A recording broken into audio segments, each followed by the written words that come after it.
Halina't maging blessed. Ako po si Father Arizolan At ako po si KD Shane Ozar. at ito ang Palaman ng Buhay. Now, please introduce yourself.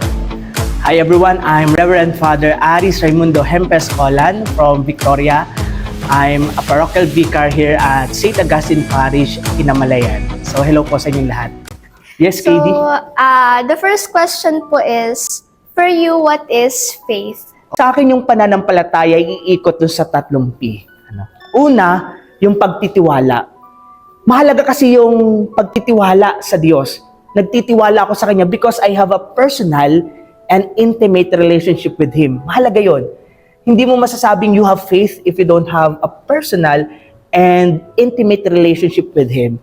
'Di ba? Kapag may tiwala ka sa isang tao, ibig sabihin, meron kang personal na pakipag-ugnayan sa Kanya. Kung wala kang tiwala sa Kanya, you don't have that personal and intimate relationship. Ganon din tayo sa Diyos. Kaya yun yung una, faith is about trust, pagtitiwala.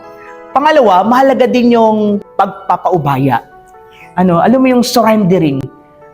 Masasabi natin that we have faith in God kapag naranasan na nating isuko ang lahat-lahat sa Diyos.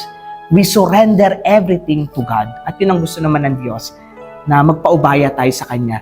Na kahit yung sarili nating kagustuhan, ay ipapaubaya natin sa Kanya. At ang mas papakinggan natin kung ano yung gusto niya, kung anong kalooban niya. And that is faith. So yung pangatlong P, in my own perspective about faith, is yung tinatawag na pagtalima. Alam mo yung pagtalima, napakalalim na Tagalog, Ibig sabihin lang nito ay pagsunod sa kalooban ng Diyos. Ika nga, ang pananampalataya ay baliwala kung walang pagtalima. Sabi ni St. James, faith without work is nothing. So mahalaga na may pananampalataya tayo at the same time may pagkilos. Faith works love. Siguro isang bagay lamang lagi nating pakatatandaan.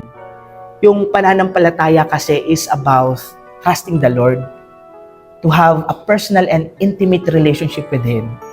At nandun na rin yung surrendering everything to Him. At let us do the best that we could to follow His will. Okay, thank you po for that very meaningful answers.